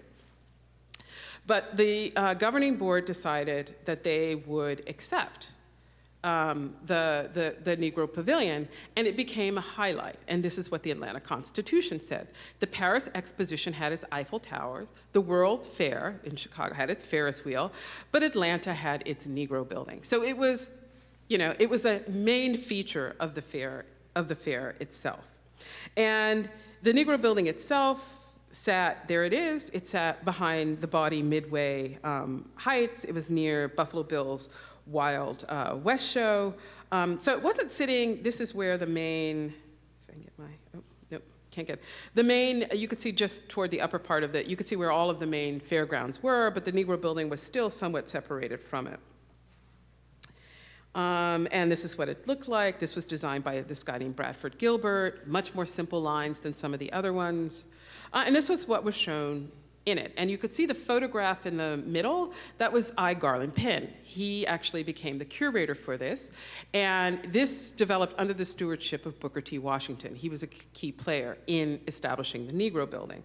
And so you could see in the bottom in the vitrines that this was going to show and highlight industrial training, because this was what Booker T. Washington believed would raise the Negro out of its current circumstances post-slavery. You had exhibitions all over the South. This was an unusual one from Washington, D.C., that actually showed artworks. The primary exhibition content were buggies and steam engines, sewing crafts, and wood turning. You could see the Tuskegee exhibition behind the statue, so there was a big screen that was actually made in their wood shops. This is the Hampton exhibit, and the schools were very, very key contributors to this. And what I documented in the book was the role of the emergence of what I call the Black counter-public sphere. These were educational institutions, this was the church, these were civic associations, women's groups, doctors' groups, eventually the NAACP, the Urban League, the Association of Negro Life and History, but also newspapers played a key part of the networks that got the word out about these exhibitions so that people could gather all of the materials. And businesses, the emergence of an entrepreneurial spirit, of which Chicago, I think, demonstrated quite well, was a part of that. So all of these groups and all of these people would get together to show Black accomplishment, how African Americans had raised them, uplifted themselves since slavery. And the tenets of racial uplift, thrift, respectability, and hard work were essential to these exhibitions. And here, this is Booker T. Washington, of course. And these are the kinds of themes that Tuskegee Institute really proselytized. And so in his speech, and this is what made Booker T. I mean, the speech, his famous accommodationist speech at the Atlanta State's Cotton Exposition, he talks about the building, but very few scholars had actually looked at the building to see what was there. And so what he said was that our greatest danger is that in the great leap from slavery to freedom, we may overlook the fact that the masses of us are to live by the production of our hands. So this was about industrial training, working with our hands. And that was his mantra, and that's how the race was going to be uplifted. Now, with all that said, I mean, he was a perfect group, well-dressed, I mean, really exuding the air of respectability. And this is the Alcorn A&M exhibition. So again, you had young students there showing what they were doing within their colleges. And yet, on the Midway, you get the old plantation. So there were all of these other stereotypes that were circulating around these expositions that were trying to denigrate, right, Black progress. Now, in Paris, this guy had another narrative to tell. This is W.B. Du Bois. Du Bois actually comes to Atlanta in 1897 to teach at the Atlanta University and run what were called a series of Atlanta conferences on the urban Negro. The Hampton conferences, the Tuskegee conferences were all on the rural Negro. So it turns out that Du Bois had a friend named T.J. Calloway, and Calloway contacted Du Bois to contribute a sociological study to what was being called the American Negro exhibit. And that's T.J. Calloway. And so this appeared in Paris in 1900. And so they used the Atlanta as a precursor to say, we want to do something, you know, that is going to be equal, if not better than Atlanta, but actually show it to a worldwide audience. It was in this building, Pavilion of Social Economy. So this was actually one of the first pavilions that was dedicated to data and information. So not showing the artifact, but showing maps and charts and so forth. So it was a very interesting and unusual exhibition, but Du Bois, being trained as a sociologist, right, Harvard grad, had just been teaching at University of Pennsylvania, wrote The Philadelphia Negro. This was his milieu, right? This is what he knew. This was some of the models in the American exhibition. You could see the tenements, the evolution of the American tenements. So this is where social betterment societies were shown. Jane Addams was actually part of the exhibition, or part of the curation of this exhibition. And this is how it was laid out. So America was represented in one space, and just on the bottom right, that corner was where the Negro exhibit was. So it wasn't separate, it was part of this whole cohesive American exhibit. And this is what was shown. It was part of, you see charts and maps and photographs and books, and there's a small little statue on the left. That's a famous statue by Sidney Lewis in Rochester of Frederick Douglass, who had passed away in 1895.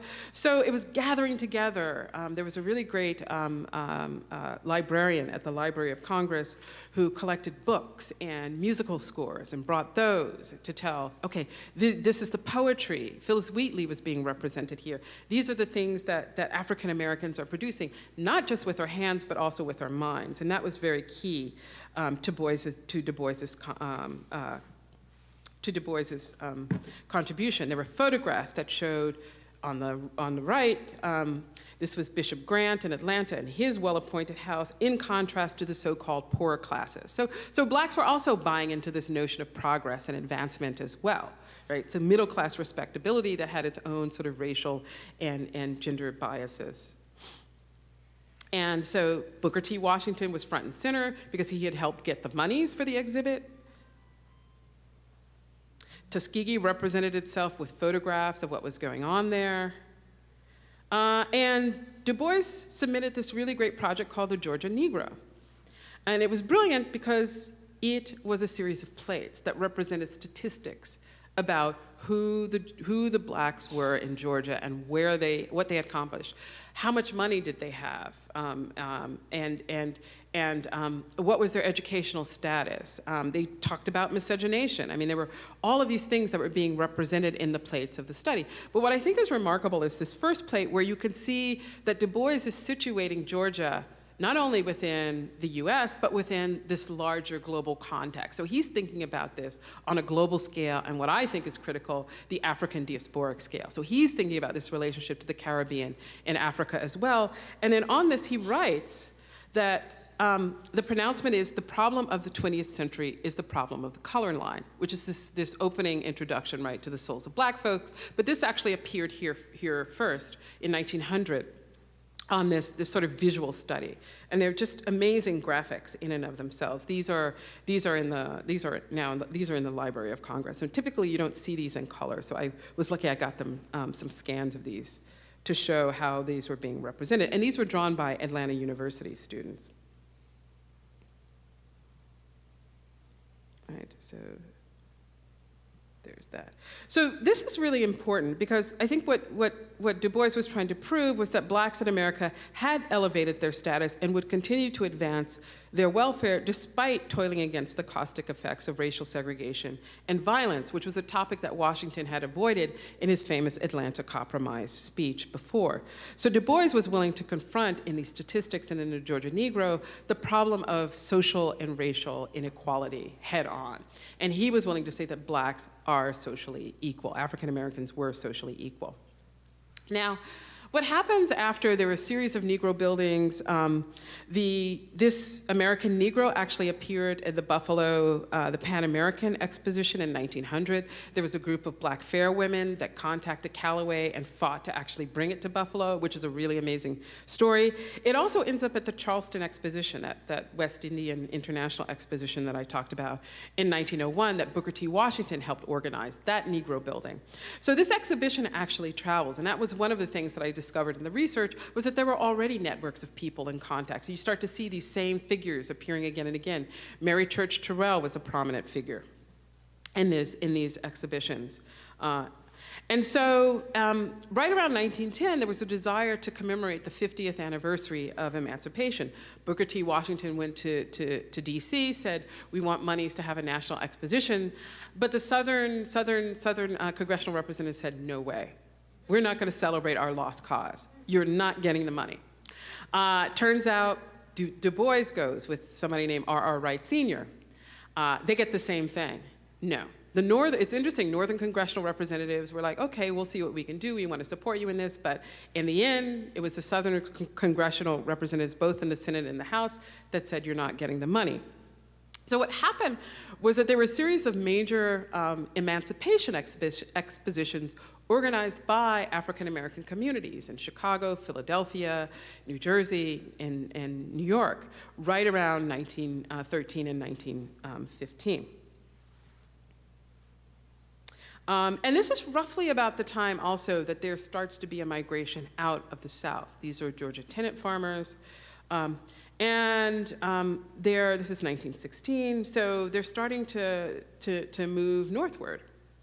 And you can see the headline, South unable to put stop to Negro exodus, right? Because there was not only a problem with the boll weevil eating the cotton, but the sharecropping system was brutal. It was as brutal as enslavement. And so people moved northward. They moved to New York, they moved to Philadelphia, they moved to Chicago. And that bolstered the already existing old settlers with the new settlers that were coming northward. And so those were the communities that hosted these emancipation expositions. I'm gonna just skip over this one quickly.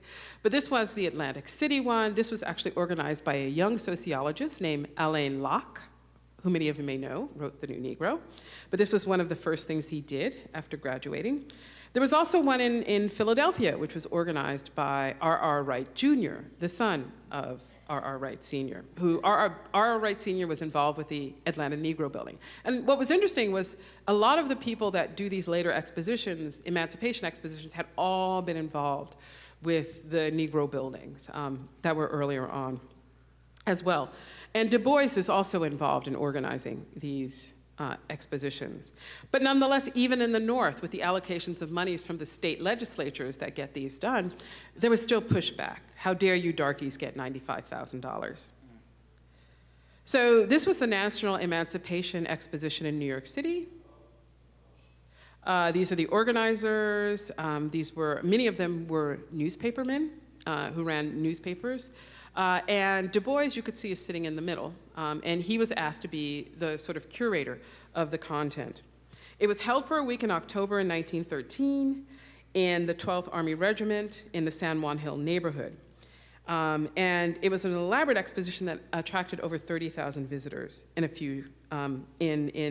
that 1 week. Du Bois assembled an array of exhibitions from agriculture and manufacturing to health and sanitation, to art and culture. And you can see this is the list of the events that went on. There was, of course, a sociological congress. You could see there were performances, there were different days that were dedicated to different groups around the state, including very important Women's Day event. And what was central to the exhibition was and I think it's fantastic, National Emancipation Exposition's Temple of Beauty. Right? And what I think is radical is that rather than have a Euro-American aesthetic of colonial or Greco-Roman architecture, he commissions the Black architects Vertner Tandy and his partner Foster to design this, I would call it the Neo-Egyptian aesthetic, the Temple of Beauty. Inside the Temple of Beauty were various historical paintings telling the history of not only in Black America, but Black contributions to the world. And it served as a backdrop for his Star of Ethiopia pageant. And that pageant told the story of the mythic spirituality of Black contributions to the world, and it literally went from initial settlement through Egypt, through the Middle Passage, all the way up to contemporary New York. So it was sort of an animated history that was being told. This was performed in Philadelphia and Washington, D.C., and Los Angeles, eventually. But this also parallels Du Bois's release of his book, The Negro, in 1915.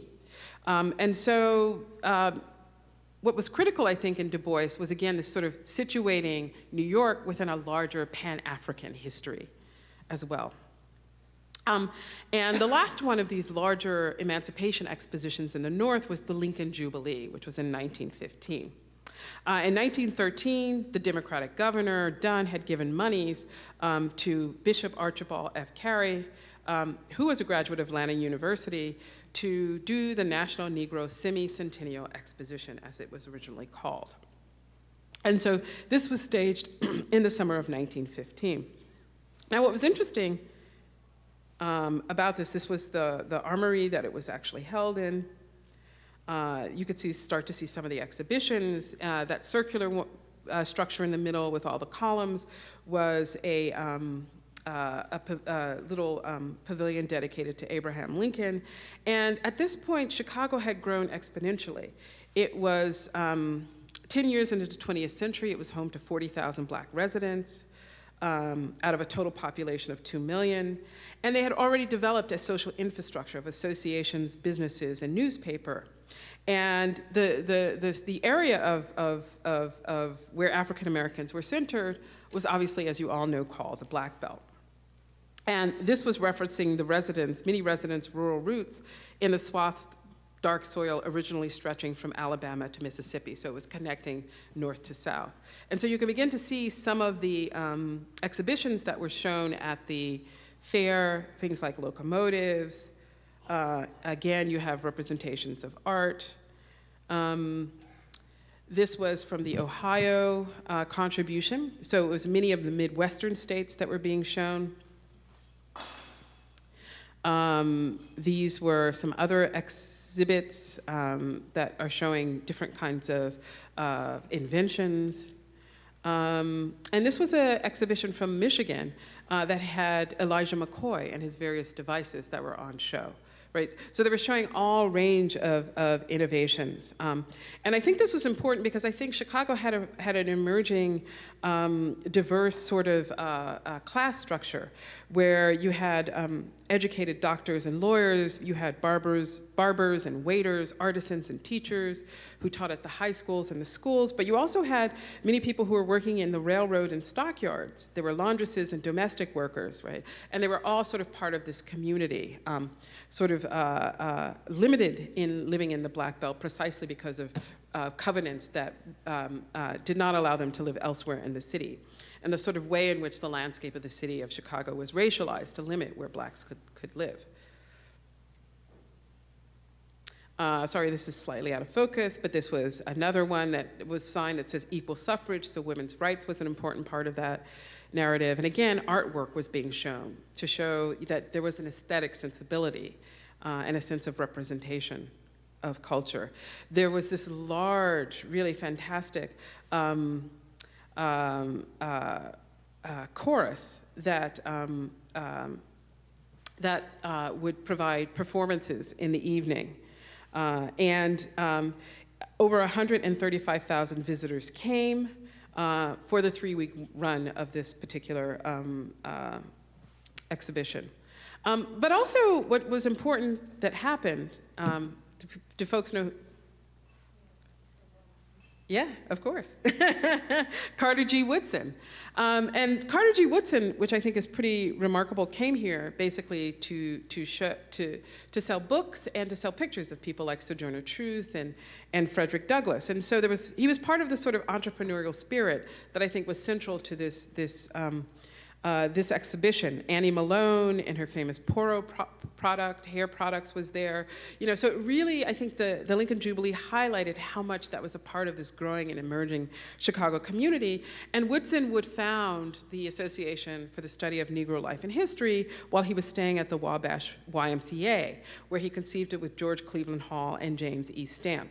And so again, this was about remembering emancipation. So history and historical consciousness was, I think, at the forefront of what what these expositions were trying to do. Not only talk about progress, as the Southerners were about racial uplift, but saying that African Americans actually did have a history and had contributed to world history. And I think that's what this period of the 50th Emancipation Expositions were meant to do. And yet, you know, African Americans were dealing with racial violence even in the North, right? There were protests, there were riots, and you know, and they were actively engaged in trying to contend with the violence that was also happening in the South and the problem of lynching. So this was an NAACP protest of the violence in St. Louis in 1917. And this was in New York, not Chicago. This was the American Negro Exposition in Chicago in 1940, which I also write about. This was directly inspired by the 1915 one. And I think this is remarkable for the ways in which the Black Belt had grown. Sinclair Drake and Horace Caton wrote a really fantastic book, Black Metropolis, and its pivotal chapter, Bronzeville, surveys Chicago's Black counter-public sphere. And I write about in the book how its cadence directly addresses the reader, and it produces this sort of rich mosaic of the description of the panorama of everyday life. And this was part of the introduction. And I think it's beautiful that this is a community of stark contrast, of course, rich and poor, but also the facets of its life is also as varied as the colors of its people's skin, right? And so they're sort of talking about it's not just either or, but there's sort of a range of experiences that were happening. And I think the transformation of the Black Belt to Bronzeville starts to talk about the desire to veil the unflattering connotations of blackness and impoverishment that had been associated with the area, and to rechristen it the more fashionable Bronzeville, whose robust cultural scene was equal to that of Harlem in the 1920s. So this is the African American Negro Exposition, and it was to celebrate 75 years of progress, and this was held in 1940. This was held at the sprawling Coliseum building. These were some of this, actually, you could see in the middle, that's Truman K. Gibson. And these were some of the key organizers of it that contributed monies and supported the undertaking. So this was the sort of executive committee of it. And there was an amazing effort to try to raise monies to host this. Another significant figure was Barnett, who ran the Association of Negro Press, the A&P. And he was Claude Barnett, and he was a very important figure in the organization of this. He was one of the founding editors of The Defender. And this is where it was held. And so you could see the kinds of crowds that were attracted to this. This is Joseph P. Evans. This was the supervisor of construction. This was an amazing image I found in the Harsh collection, which showed it under construction. This was a central figure of a monument. This was Lincoln's tomb, rebuilt. So this Association of Black History. This was dioramas that were around. The taller columns each had a kind of significant moment in Black history, and in the center, a connection back to the larger American history. This was construction of a WPA exhibition. And this was the larger view of the exposition floor. And you could see the kinds of photographs and imagery of Black life, both in Chicago and the US, that was a feature of it.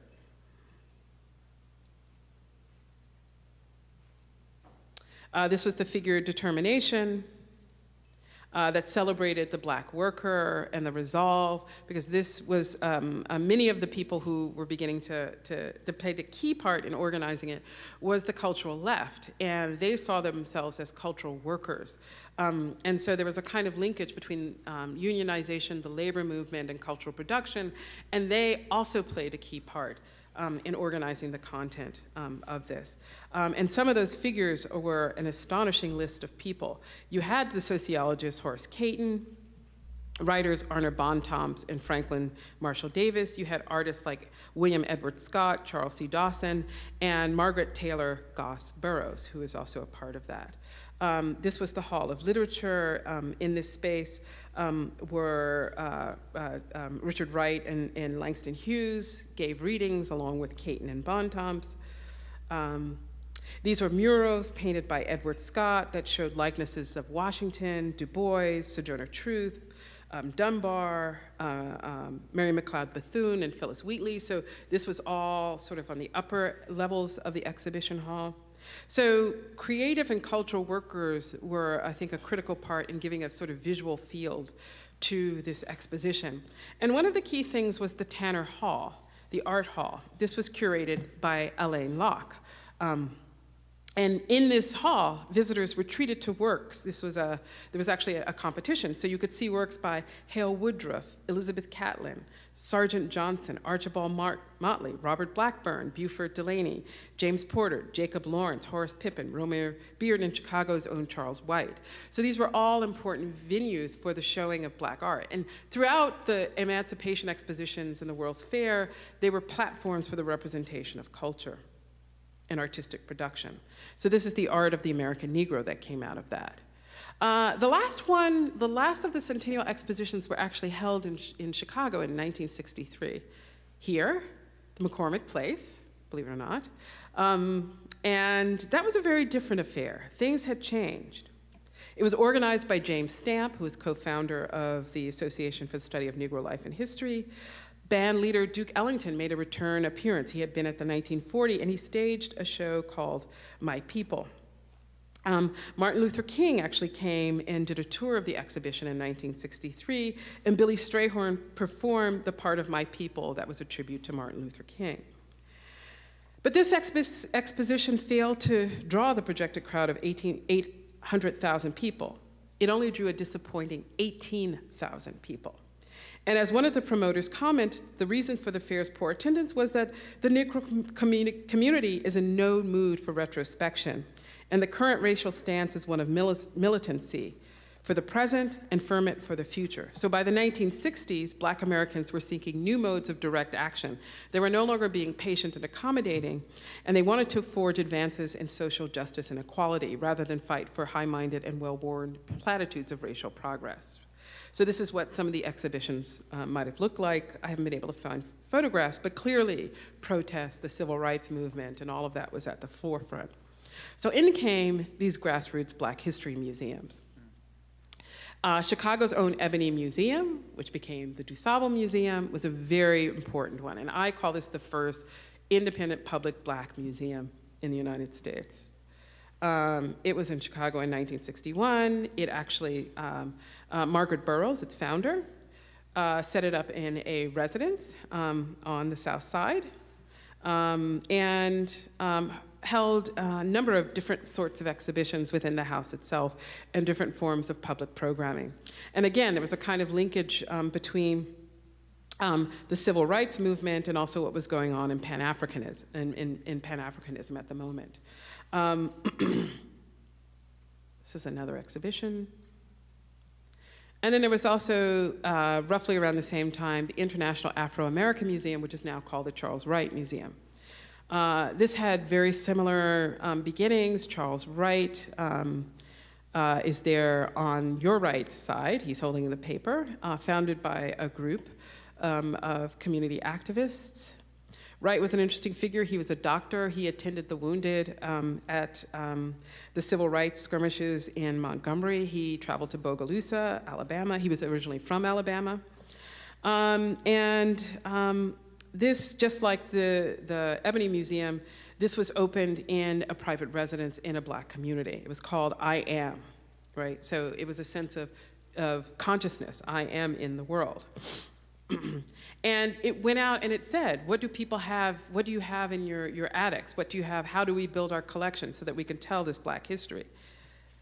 And they came up with a great idea of let's put the history on wheels and get it out to the community, because Detroit was sprawling, it was moving outward. So they had this history on wheels that they were able to move around itinerantly around the city to begin to bring exhibitions. This was one of the first exhibitions that they did, which was on African art, curated by the anthropologist Audrey Smedley. And yet, amidst all of that was the 60s unrest and what was going on in a way. And this is Detroit, 1967, and they had just finished this then, and this was parked in front of the violence didn't reach the museum, but it was very nearby, so they parked this in front of the museum and asked people to come in and look as a way of starting to heal and gain retrospection on what happened, to gain a perspective on what happened. And this was something that James Baldwin said at a congressional commission that was attended by Charles Wright. Margaret Burroughs did not come, but her husband, Charles Burroughs, was there. And he said that, I think one of the stumbling blocks is that the nature of the Black experience in this country does indicate something about the total American history which frightens Americans. He was sitting there with Betty Shabazz, and this is a commission to think about a national African American museum, of which both Margaret Burroughs and Charles Wright fought against, because they felt African Americans needed to tell their own history, and they did not trust the government to tell it for them. They said, you think we can talk about Malcolm X? Do you think we're going to be able to talk about Marcus Garvey or Ida B. Wells? No. So they felt that history had to be told sort of from the bottom up, not from the top down. This is the current Wright Museum. And so eventually these institutions do get permanent. They're no longer itinerant, mobile, temporary. This, as you all know, is the DuSable. This was moved into this space in '73 and then renovated again in '93. And of course, this is the new Smithsonian which is slated to actually open in 2016 by Ajay Freeland and Bond.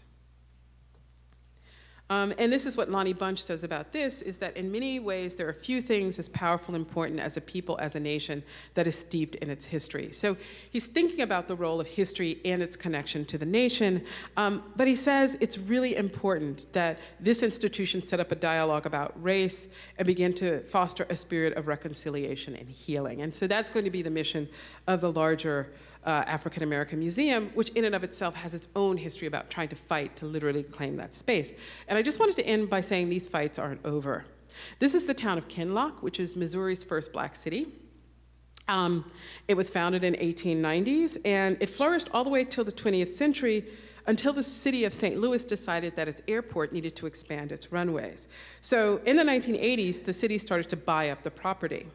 And of course, considerably for less than what it was worth. So the city lost 80% of its population. So again, the question of space and power, race and power, is this progress? And this is what happens. This was actually this week in Al Jazeera that basically said that Kinloch, right, the removal of the peoples of Kinloch, many of them ended up moving to Ferguson. And this was a really great essay talking about, or article talking about that connection with what is currently going on in Ferguson about this continual disenfranchisement, or as my friend Ta-Nehisi Coates says, plundering, right, of Black wealth and Black history. And so when your towns, when your history is being erased, when your place is being erased, your space cannot be claimed and your story cannot be told. And I still think this is an ongoing struggle, and I think what Bronzeville is trying to do is to find that voice and find that place to tell it. So I will end it there. Thank you.